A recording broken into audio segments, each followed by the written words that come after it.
अस्सलाम वालेकुम रहमतुल्लाहि व बरकातहू। पीटी उर्दू यूट्यूब चैनल में खुश आमदीद। व्यूअर्स, आज हम आपके साथ शेयर करने वाले हैं आतिश गुलसरी के सीज़न 2 के नई अपडेट्स।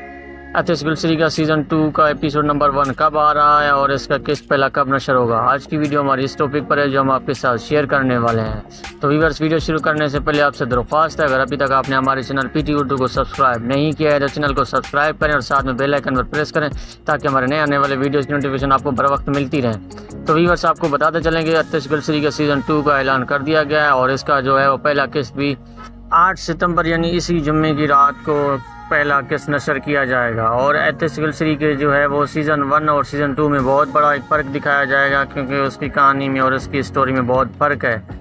तो व्यूअर्स, उम्मीद करते हैं कि ये नाज़रीन के उम्मीदों पर पूरा उतरेगा और बेहतरीन ड्रामा साबित होगा। तो व्यूअर्स, ये थी नई अपडेट्स जो हमने आपके साथ शेयर की। उम्मीद करते हैं वीडियो अच्छी लगी होगी। अगर वीडियो अच्छी लगी तो वीडियो को लाइक करें, कमेंट सेक्शन में अपनी राय ज़रूर दें। अगर अभी तक आपने हमारे चैनल पीटी उर्दू को सब्सक्राइब नहीं किया तो चैनल को सब्सक्राइब करें और साथ में बेल आइकन प्रेस करें ताकि हमारे नए आने वाले वीडियोज़ की नोटिफिकेशन आपको बर वक्त मिलती रहे। मिलते हैं एक नई वीडियो में, तब तक ख्याल रखिएगा। अल्लाह।